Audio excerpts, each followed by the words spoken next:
Hello everyone, welcome to Education Rise. आज की class में हम पढ़ेंगे क्लास 12th की हिंदी साहित्य की चौथा जो चैप्टर है बनारस कविता, है ना, केदारनाथ सिंह का। तो आइए करते हैं इसके जो कविता है इसके एमसीक्यूज। बनारस कविता और इसके साथ साथ दिशा कविता के भी हम इसमें एमसीक्यूज करेंगे। तो पहला प्रश्न है, केदारनाथ सिंह का जन्म कहाँ पर हुआ था? 4 ऑप्शन है, बताते जाइए राइट आंसर आप। पहला है बलिया उत्तर प्रदेश, दूसरा है तलैया उत्तर प्रदेश, तीसरा है राजगढ़ मध्य प्रदेश और फिर है कुमाऊं। तो इस प्रश्न का सही जवाब रहेगा ऑप्शन 1, बलिया उत्तर प्रदेश में केदारनाथ सिंह का जन्म हुआ था।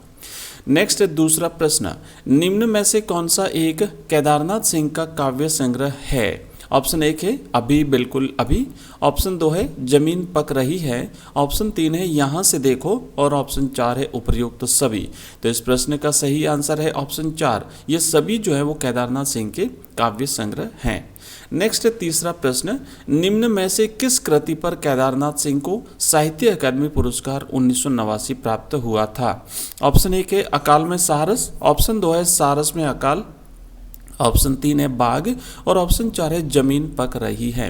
तो इस प्रश्न का राइट आंसर है ऑप्शन 1, अकाल में सारस। अकाल में सारस जो इनकी रचना थी, इस रचना पर इन्हें 1989 में जब वो साहित्य अकादमी पुरस्कार प्राप्त हुआ था। नेक्स्ट प्रश्न है चौथा, बनारस शहर में अचानक क्या आता है? बसंत आता है, एक ग्रीष्म आती है, शीत आती है, शीत ऋतु आती है या फिर उपयुक्त सभी? तो बनारस शहर में बसंत अचानक से आता है, बाकी सभी धीरे धीरे होता है। तो राइट आंसर है ऑप्शन 1, बसंत बनारस शहर में अचानक आता है। नेक्स्ट प्रश्न है पांचवा, बनारस शहर में बसंत किस दिशा से आता है? लहर तारा या मडुआ डीह की तरफ से?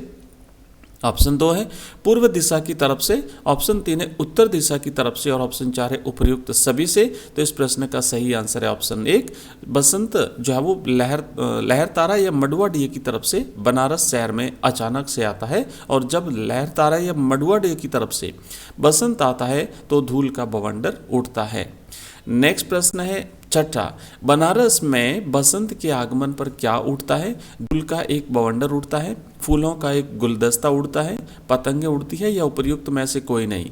तो इस प्रश्न का सही आंसर है ऑप्शन 1, धूल का एक बवंडर उड़ता है। नेक्स्ट हमारा प्रश्न है सातवां, जो है वह सुग बुगाता है। उपर्युक्त पंक्ति में सुग बुगाने का क्या तात्पर्य है? ऑप्शन 1 है जागरण करना, ऑप्शन 2 है बोलना, ऑप्शन 3 है नींद लेना और ऑप्शन 4 है नींद में चलना। तो इस प्रश्न का सही आंसर है ऑप्शन 1, सुख भुगाने का तात्पर्य है जागरण करना। हम पढ़ रहे हैं हिंदी साहित्य क्लास 12th की। मॉर्निंग में हमारी हिंदी साहित्य की क्लास रहती है, इवनिंग में हम बाकी सब्जेक्ट पढ़ते हैं, हिस्ट्री पॉलिटिकल साइंस, ठीक है, हिस्ट्री पॉलिटिकल ज्योग्राफी। और मॉर्निंग वाले क्लास में पढ़ेंगे हिंदी साहित्य, हिंदी कंपलसरी, इंग्लिश कंपलसरी। तो अगर आपके ये सब्जेक्ट है तो आप लगातार हमारे साथ बने रहिए, साथ ही साथ लाइव क्लास में भी जुड़ते रहिए। सुबह लाइव क्लास होती है 6 बजे और शाम को होती है 8 बजे। और इसके अलावा हमने हमारा जो ऐप है वहाँ पर हमने कंप्लीट कोर्सेज लॉन्च कर रखे हैं। अगर आप नए स्टूडेंट हैं तो आप हमारा जो ऐप जरूर डाउनलोड करिए, पुरानों के पास तो है। और साथ ही साथ वहाँ पर आपको मिलेंगे मॉडल पेपर्स मिलेंगे, ऑनलाइन टेस्ट आपको देने की सुविधा मिलेगी। इसी तरीके से आपको वहाँ पर सारे वीडियो लेक्चर्स मिल जाएंगे। हमारा टेलीग्राम चैनल है, उसका भी लिंक इस वीडियो के डिस्क्रिप्शन में दिया हुआ है, तो आप डिस्क्रिप्शन पर दिए हुए लिंक से क्लिक करके भी आप हमारे ऐप में पहुँच सकते हैं, व्हाट्सएप ग्रुप ज्वाइन कर सकते हैं, टेलीग्राम चैनल ज्वाइन कर सकते हैं। आइए आगे बढ़ते हैं और नेक्स्ट हमारा 8वां प्रश्न है, घाट का आखिरी पत्थर कुछ और हो गया है, कठोर हो गया है, मुलायम हो गया है, उपर्युक्त दोनों हो गया है या फिर उपर्युक्त में से कोई नहीं?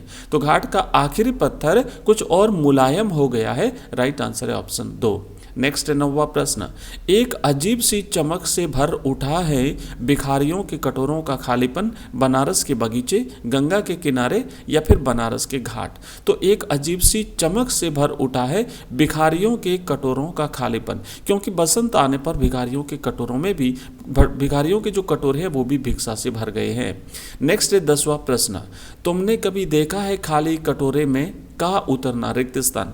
तो रिक्त स्थान की जगह आपको भरना है क्या उतरा खाली कटोरों में? बसंत उतरना, ग्रीष्म उतरना, धूल भरी आंधियां उतरना या फिर उपर्युक्त सभी?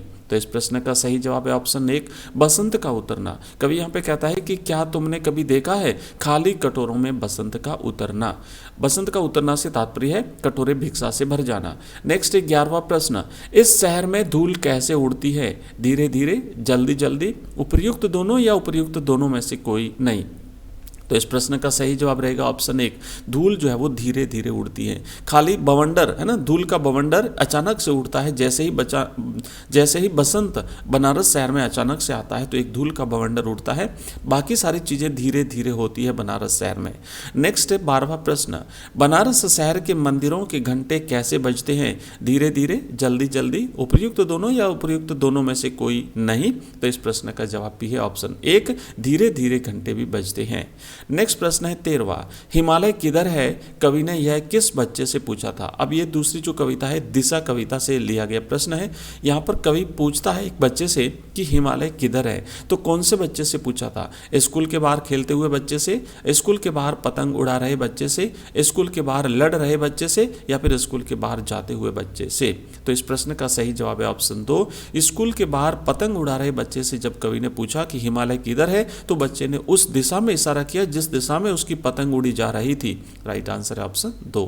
नेक्स्ट है 14वां प्रश्न, और खाली होता है यह शहर, यहाँ पर शहर शब्द किस नगर के लिए आया है? तो यहाँ पर शहर शब्द जो है वो बनारस के लिए, लखनऊ के लिए, इलाहाबाद के लिए या फिर बरेली के लिए? तो राइट आंसर है ऑप्शन 1, बनारस शहर के लिए आया है।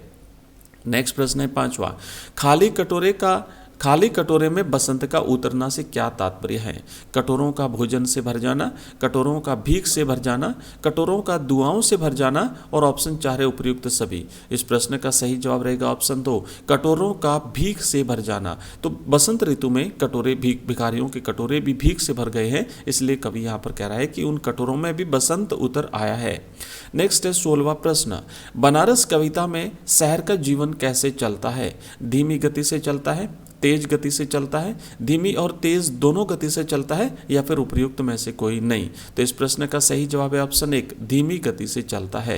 अगला क्वेश्चन है 17वां, बच्चे ने हिमालय को किस दिशा में बताया था? जिस दिशा में उसकी पतंग उड़ रही थी, जिस दिशा में उसकी पतंग नहीं उड़ रही थी, स्कूल की तरफ या फिर हिमालय की तरफ? तो इस प्रश्न का सही जवाब है ऑप्शन 1, कि जिस दिशा में उसकी पतंग उड़ रही थी बच्चे ने कहा कि हिमालय इसी दिशा में है, इधर इधर। नेक्स्ट है 18वां प्रश्न, मोहल्लों में धूल क्यों छा जाती है? आंधी के अचानक आ जाने से, तूफान के अचानक आ जाने से, बसंत के अचानक आ जाने से, या फिर उपयुक्त सभी? तो इस प्रश्न का सही आंसर रहेगा कि बसंत के अचानक आ जाने से मोहल्लों में धूल छा जाती है। और इसी के साथ अपने आज ये जो चैप्टर है वो समाप्त होता है। मिलते हैं नेक्स्ट वीडियो में नेक्स्ट चैप्टर के साथ, तब तक के लिए बाय, धन्यवाद।